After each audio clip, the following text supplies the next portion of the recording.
my quaint compatriots! We're black. Black? We're not black. We're decidedly not black. Not that that's a bad thing. I enjoy black. It's a nice color. Goes well with orange. What was I saying? Ah, yes, doors! Ah, I just realized I put my hat on a tube of epoxy. That's a weird statement. Okay, so we're back playing this fucking horrifying game. I think he said dude left. My empathy is just running wild, but I'm also going to tell you, stealing a complete and utter line from some damn thing. Bo Burnham, I guess. My empathy is in fact bumming me out. So fuck this guy, we're going right again! No. Why did you do that? Quickly, hurry. Behave exactly as Stanley would. That means choosing responsibly and always putting the story first. Is it just gonna I'm loop quite back sure through? you'll be up to the task. Just follow my lead and you'll be fine. All right. When Stanley came to a set of 2 open doors, he entered the door on his left. Ah! Fuck you, man! No! Why did you do that? Quickly, hurry. Is it just gonna make me do Behave this? exactly as Stanley would. One more time. Means choosing One more time. responsibly and always putting the story first. I'm really quite wanna sure jump. you'll be up to the task. Just follow my lead and you'll be fine. All right. When Stanley came to a set of 2 open doors, he entered the door on his left. I'm definitely uploading this video to First World Anarchists. No! Why did you do that? Quickly, hurry. Okay, so it's just the same thing over and over. Well, let's go back to the left one now. Behave exactly as Stanley would. That means choosing responsibly and always putting the story first. I'm quite sure you'll be up to the task. Just follow my lead and you'll be fine. All right. Is my screen When reacting Stanley to the light, came how to a dark set it of is? 2 open doors, Oh, wow, he yeah, it is. entered the door on his left. Alright, we'll do what you want, but if there's not a fucking secret underground facility here, I'm gonna be pissed. This is the same... We've been through this! Oh wait, yeah, we did last turn. Forgot. So, okay, I wanted to say this, but it interrupted. Before, in the last episode, when it was, like, in the circle or whatever, there was, like, this thing, I remember, I don't know if it was, like, an urban legend, but somebody, like, some fucking psycho went through and, took all his co-workers and tied them to chairs and put them in a circle and, like, went around and bashed their heads in with a ball-peen hammer one at a time. I thought that's what it was referencing. I was like, wow, this game just got really fucking dark. But, anyway, okay. Using slides to assure employees that everything is okay. See, I'm remiss to just walk in. Yet there was not a single person here either. Feeling a wave of disbelief, Stanley decided to go up to his boss's office, hoping he might find an answer there. Pie. That's funny. Colored in segment stripes requires more secondary research. That's funny. What is hot? Profits. Okay. These are cool. This is a visually interesting game. Bi-quarterly post-review. Okay. Throw something in the ideas bit. Which cans running of the ideas bin. Firing of me. If you ever find yourself in a conflict with another diligent employee like yourself, but more inclined towards conflict, unless you're the kind of person who initiates oh, wow. Fuck that. Whoa. Plant life? I know that this isn't very interesting, but I don't know. I can't stop staring at these things. This is awesome. Monetized free to play.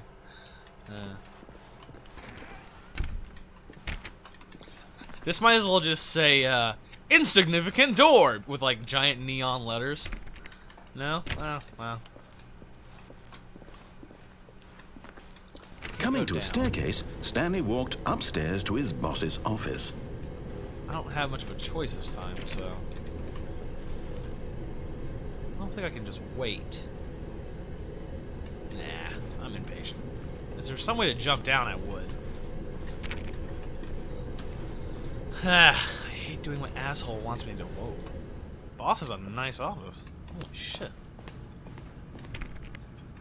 This is actually really nice. I like this. The white roof is kind of stupid, but... Mr. Kroger! No?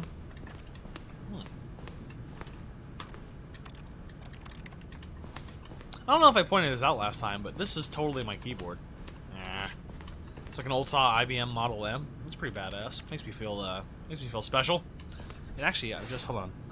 I just backed up in the game to move myself backwards in real life. Wonderful.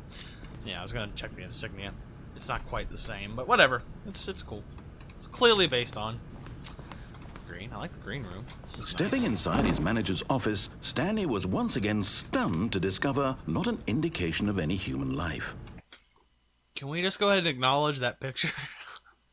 Okay. Shocked, unraveled, Stanley wondered in disbelief who orchestrated this, until he saw the door with a voice receiver next to it. Surely behind this door lay all the answers to his questions. And beyond all probability, he knew the passcode. He had seen it on his boss's computer just last week. Nightshark 115. Was this the code to open the door? Would it still work? There was only one way to find out. Stanley had been trained never to speak up, but now he would draw from within himself the courage to face the unknown. He drew a sharp breath and then spoke the code.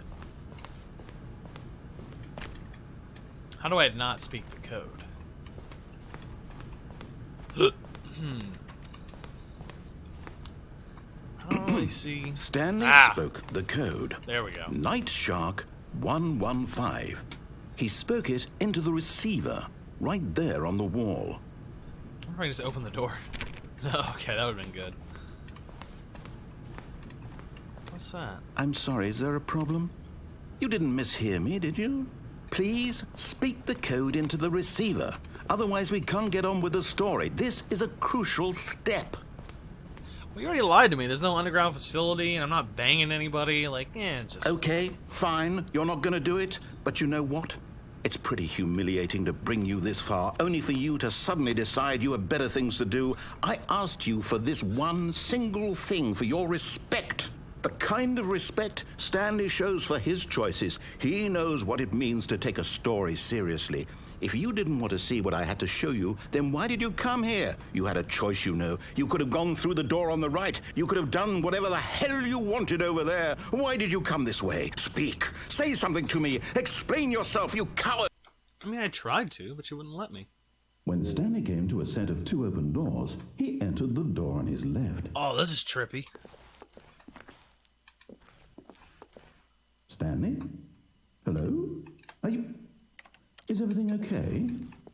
Stanley, please. I need you to make a choice. I need you to walk through the door. Are you listening to me? Can you hear me? Is everything all right? Stanley, this is important.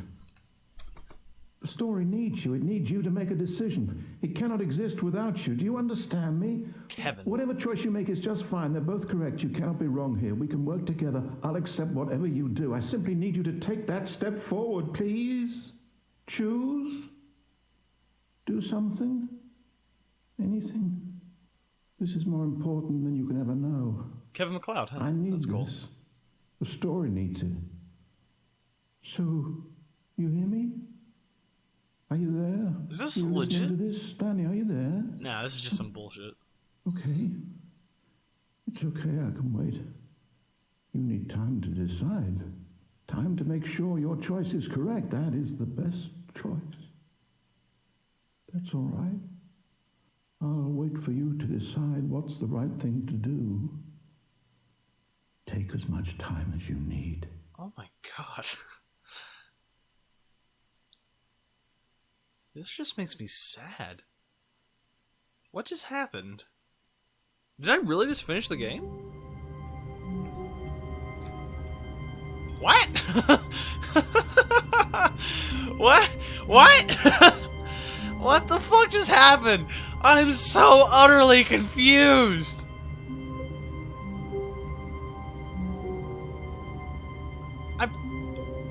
I've been playing for less than an hour. Even with that stupid part in the middle where I tried to, like...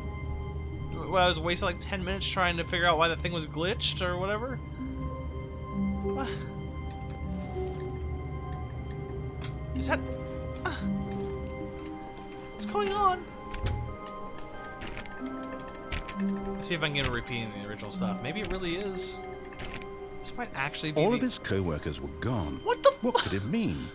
Stanley decided to go to the meeting room. Perhaps he had simply missed a memo. What the fuck?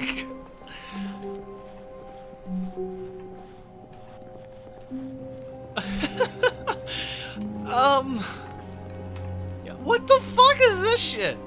Okay, I'm getting it now. So, this is one of those games where you have like 40 different endings, and you just have to do a bunch of different endings. So, you know what the series just became? Because I need filler space and stuff.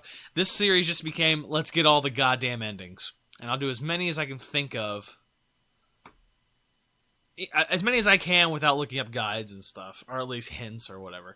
So, let's just follow his rules this time. When Stanley came to a set of 2 open doors, he entered the door on his left. There we go. I bet this one's longer.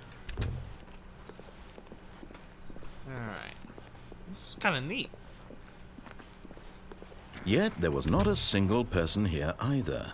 Feeling a wave of disbelief, Stanley decided to go up to his boss's office, hoping he might find an answer there.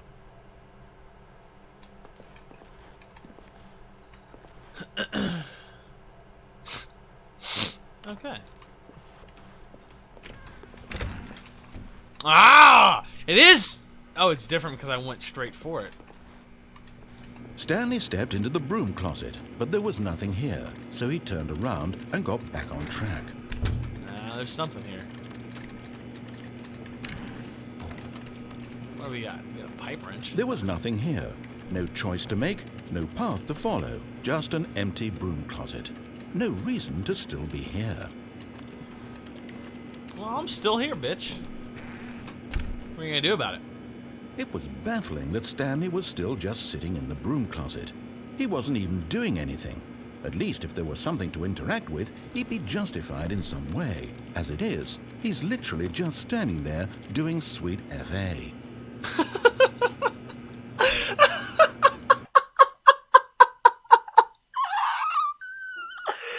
Oh my god! I really wish I had that accent so I could say that and it'd be nearly as funny. Doing sweet FA.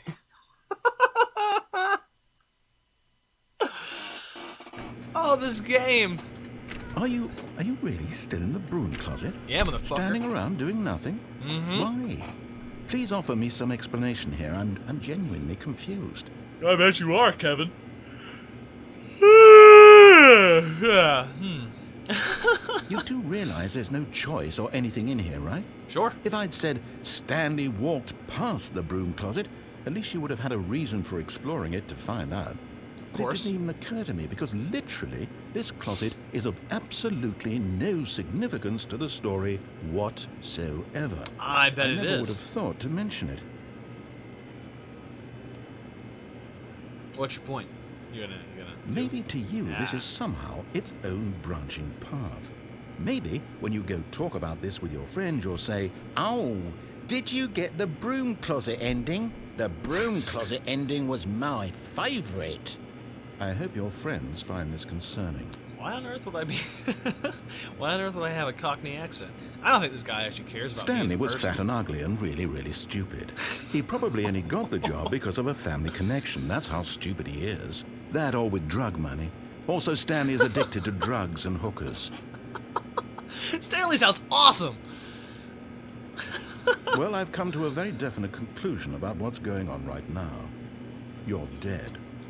You got to this broom closet, explored it a bit, and were just about to leave because there's nothing here, when a physical malady of some sort shut down your central nervous system and you collapsed on the keyboard. Well, in a situation like this, the responsible thing is to alert someone nearby so as to ensure that your body is taken care of before it begins to decompose. Hello? Anyone who happens to be nearby? The person at this computer is dead. He or she has fallen prey to any number of your countless human physiological vulnerabilities. He isn't a indicative human. of the long-term sustainability of your species. Please remove their corpse from the area and instruct another human to take their place at the computer, making sure they understand basic first-person video game mechanics and filling them in on the history of narrative tropes in video gaming, so that the irony and insightful commentary of this game is not lost on them. All right. When you've done that, just step out into the hallway. We gotta keep waiting, right? I mean, I know this sucks to look at, but we have to keep waiting. We've come so far. I almost like want to just peek and see what happens. Oh, okay. Is the shadow twitching? Why is the shadow twitching? That's weird.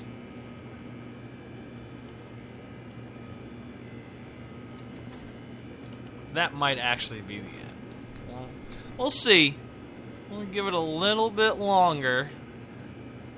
I don't think anything's gonna happen. I don't know why, but I'm kind of expecting it when I go outside for it to be like the final level in Half-Life, where it's just like a floating space rock and shit. Like, I don't know. Nah, I think that's it. Sure.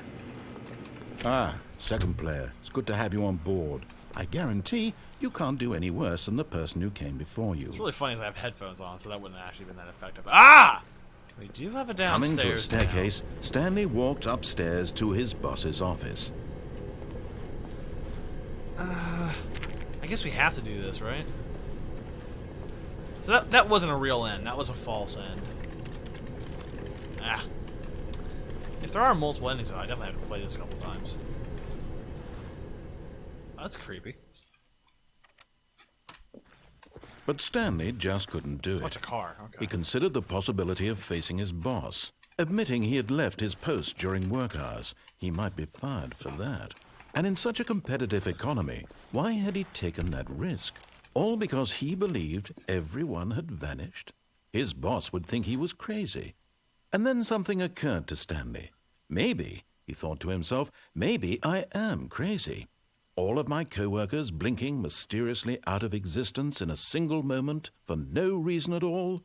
None of it made any logical sense. And as Stanley pondered like these this, clocks. he began to make other strange observations. For example, why couldn't he see his feet when he looked down? Oh, shit! Why did doors close automatically behind him wherever he went? And for that matter, these rooms were starting to look pretty familiar. Were they simply repeating? No, Stanley said to himself, this is all too strange. This can't be real. And at last, he came to the conclusion that had been on the tip of his tongue. He just hadn't found the words for it. I'm dreaming, he yelled. This is all a dream. Oh, what a relief Stanley felt to have finally found an answer, an explanation.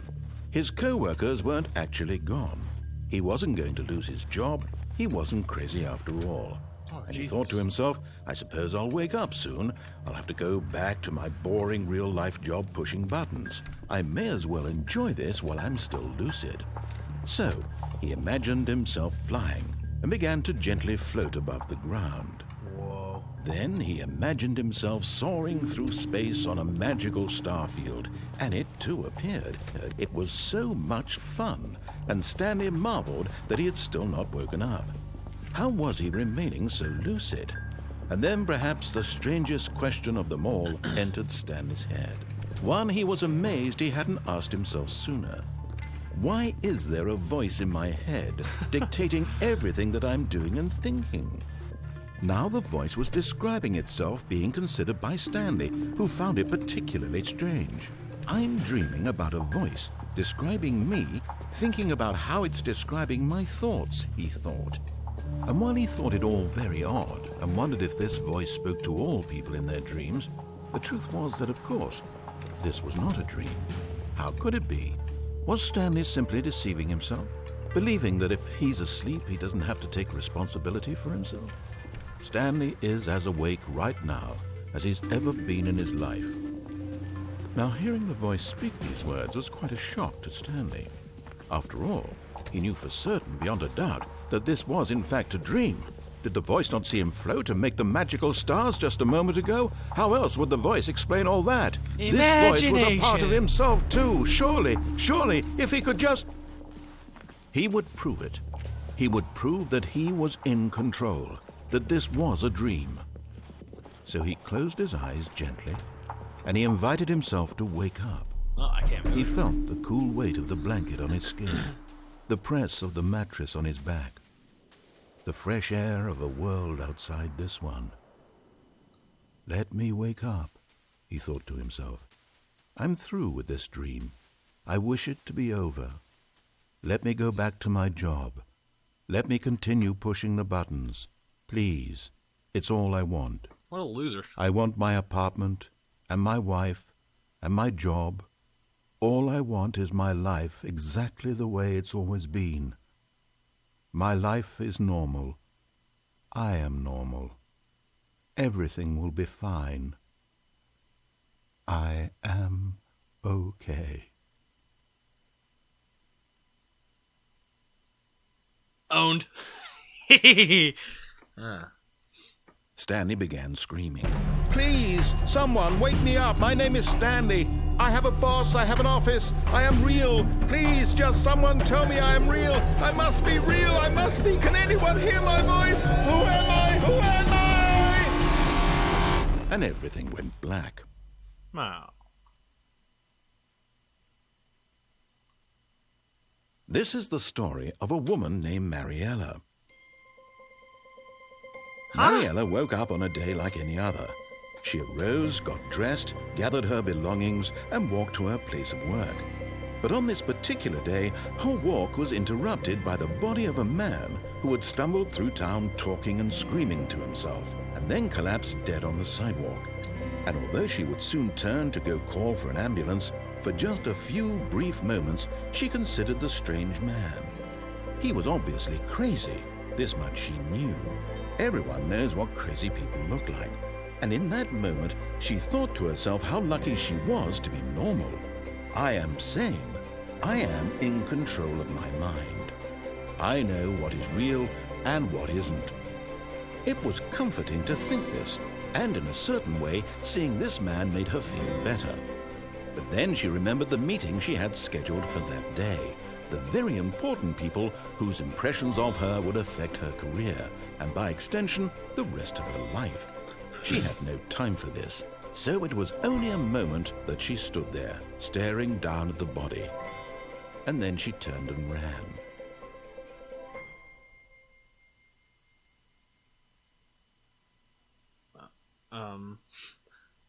What a compelling story. This is fantastic. This game is fantastic, and I think that's episode 2. Yeah, I'm not even gonna fuck around anymore. It's back to normal time and all that. That's, wow. Alright guys, well, I'll see you around on episode 3. Thanks for joining. This has been Khavalier, and I will see you next time.